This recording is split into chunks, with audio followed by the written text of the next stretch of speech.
So, we've all heard of that girl, the girl with the perfect morning routine, productivity, and seems to have life figured out. But what if you're doing all of those steps and your life still isn't fulfilled? It's been a while since you heard from me. I stay alone, protect my energies. Found a little love, lost my sanity. And then one day it just came to me. I'm not asking for too much, I'm asking the wrong motherfucker. Just cause we're in love doesn't mean that we're right for each other.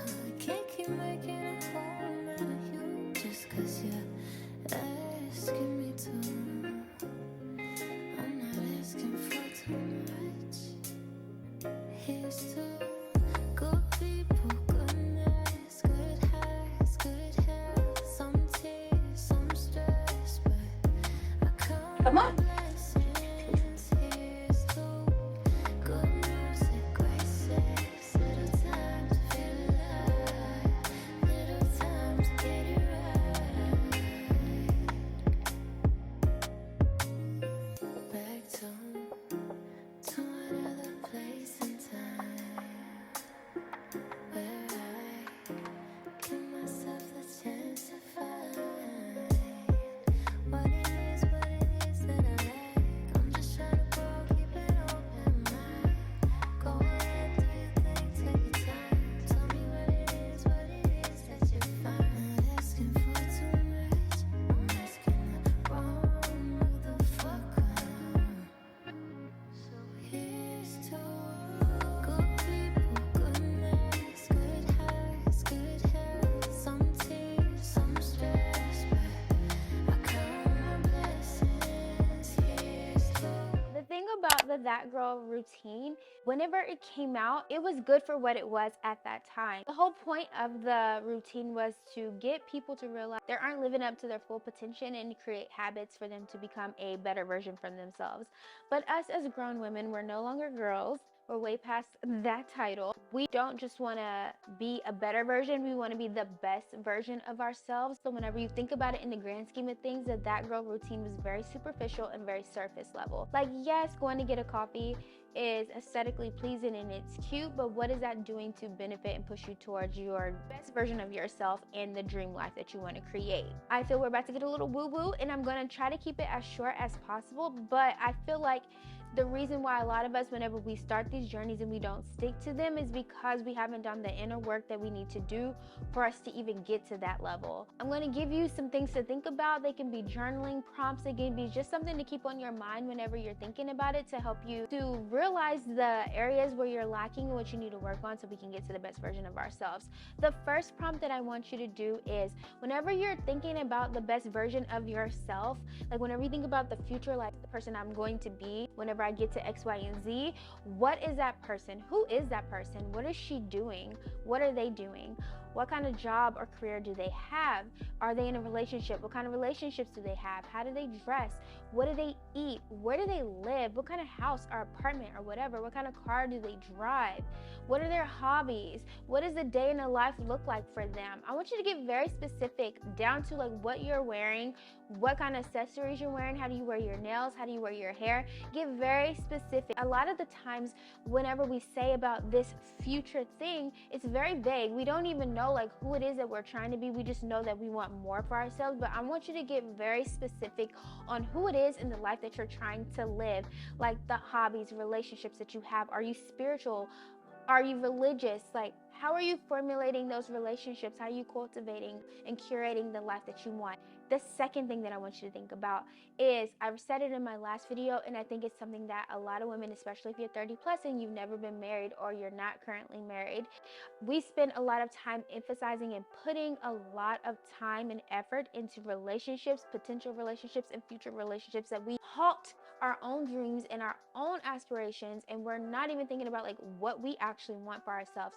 So I want you to go back to that, and I want it to be a journal prompt or just something that you can keep in your mind. I want you to really think about, like, if you knew that you were never going to get married in the future, what would your life look like? Would you sit and dwell about it, or would you be doing other things? Lastly, all of us, like, abundance is everywhere. Wealth is everywhere. Money is everywhere. Love is everywhere. Joy, like passion, there's abundance of everything and is everywhere. And I believe it is our birthright to get that abundance. However, a lot of us, like, we've always had to struggle, we've always had to survive, we've always had to hustle. That's been our mindset forever, and we've always had to deal in the realms of reality and what's tangible to us right now to survive that. Whenever we think about something grander, to where, like, we can have a different job or have a different career or have a better house or have a better car, have better health, it seems like it's fairy tale, or it doesn't seem to be attainable. We have to, one, address our limiting beliefs and our lack mindset, because that is what is holding us back. I'll give you an example. Say you want a relationship. You know deep down that you want love. You know deep down that you want a healthy, thriving marriage and relationship. However, whenever you're talking about it, it's always like, I'll never get this. I think I'm gonna die alone. I don't think it's for me. There's nobody out there. Blah, blah, blah. You're putting that into the world, and that's what you're getting back, because words are powerful and thoughts are also powerful. If you are spiritual, it says to ask and it is given to you. You are a Christian, the Bible says to write out the vision and make it plain. So your words and your thoughts are what's keeping you in the predicament that you're in. So if you're constantly saying, like, oh, I'm never going to get this relationship, I'm never going to get this job, or I can never get this house, or I can never get this car, guess what? You're never going to get it, because that is what you're affirming to the world, and that's what you're affirming to God, that is what you want. Work on and address our limited beliefs, and you have to get really serious. Like, this isn't the time to be trying not to hurt our own feelings. This is the time to get really honest with ourselves and to address and acknowledge those limiting mindsets, so that we can move forward to creating that life that we want for ourselves. I don't think that was too bad. Okay, so we talked about the thing that was missing from the That Girl routine, that I felt was missing from the That Girl routine. That's a crucial part to elevating and evolving so that it can stick. Let's talk about what the girlies got right. Okay, so first off, I want you to start off by thinking, like, any aspect in your life, whether it is ordering a coffee, going on a date, engaging on social media in, like, an argument or a tiff, whatever, I want you to think, is it going to move me forward to becoming the best version of myself so I can get to that dream life? If the answer is yes, then go for it. If it is no, it's a hard no, and we don't do that. We're not going to do that anymore. We only have 24 hours in a day, and majority of that time is not even allocated to us, especially if you have responsibilities, whether it be work, whether it be children, family, pets, all of that. So why then would you spend time that you don't even have doing something that's not even going to propel you or push you forward to getting to the best version of yourself? Okay, we getting deep a little bit. Okay, so the first thing that the girlies had right was you need to have a morning routine. And I'm not saying it needs to be a 15 process morning routine.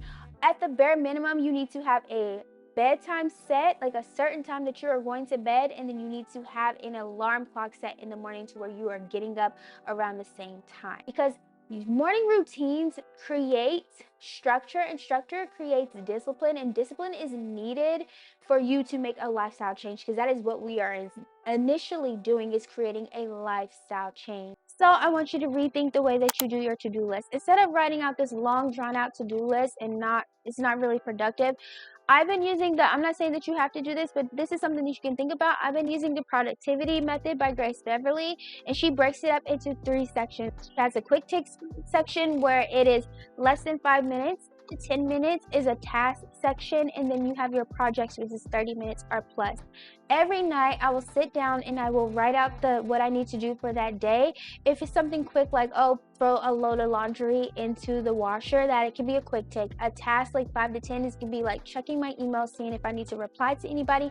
And projects is like blocking out time, whether it be to film a video or to say you have something around your house, if you're editing, something like that, that's going to be 30 minutes or plus where it's going to take the bulk of it. So whenever you wake out, you can knock out all of your quick ticks within probably like 20 minutes and then start to break down those bigger ticket items. And that has helped me to optimize my time that I don't have, like we stated earlier, and it has helped me to become more productive, which leads to the third thing that the girlies had right. You need to be doing some form of physical movement or exercising. A lot of us have different mobility and accessibility, so do within your means. Whether we going to the gym, doing a home workout, there's YouTube. If you have internet, there's so many free YouTube workouts, Pilates, like there's all kinds of things. Going for a walk, walking your dog. You need to be moving your body in some form because there's so many health benefits to working out, and it is like good for your mindset, and it also helps you to stay disciplined. If you can get it to where you're doing that workout or physical activity around the same time, even better. I also think that you need to have habits. You need to be doing habits that is going to propel you to becoming the better version of yourself. To go back to you dream mapping out your life, what were the hobbies that you said that you want to do? For me, example is reading more. It's good for your vocabulary, it's good for your mind. We spend so much time aimlessly scrolling, like I am trying to get back to like just getting a good book and just getting engulfed in that. And as I stated earlier, a lot of the time that we have is not even our own. So I want you to at least find 15 to 20 minutes to carve out for yourself daily. Some of the things that I do in my 15 to 20 minutes is just to go sit on my balcony. Sometimes I might read, sometimes I might listen to music, sometimes I just sit in silence, take a little nap or something. But for that moment, the 15 minutes is just for me, to where I can shut out the outside world. I don't have to entertain, and that is me time. You need to have like some form of me time so you can stay grounded and get back to yourself. So those are some of the habits, and of course we could go on and on and on and on and on listing so many habits, but those are the top ones that I've been doing that have changed my life already, to where I feel like I'm becoming the better version of myself. And I'll give you like proof in the pudding. I started posting more consistently on social media, to where now I have 12,000 followers on TikTok, and I'm about to be at 5,000 on YouTube. So that is like going to be propelling me closer to getting to my dream life. So it's just like the proof is in the pudding. I hope this video was beneficial to some of you, like at least one person. I hope it was beneficial to one of you. I love that girl routine. It's so cute. I just want you to know that it's never too late to get the dream life that you are. I am constantly fighting to get to the dream life, because I feel like I have so much potential, you have so much potential, and we're not meant to be living the lives that we're currently living. I hope this video was beneficial to at least one of you guys. If you try any of these habits or you do any of these, please come back and let me know. Follow me on social media. I love you guys so much, and I'll catch you in the next video. Bye, baby.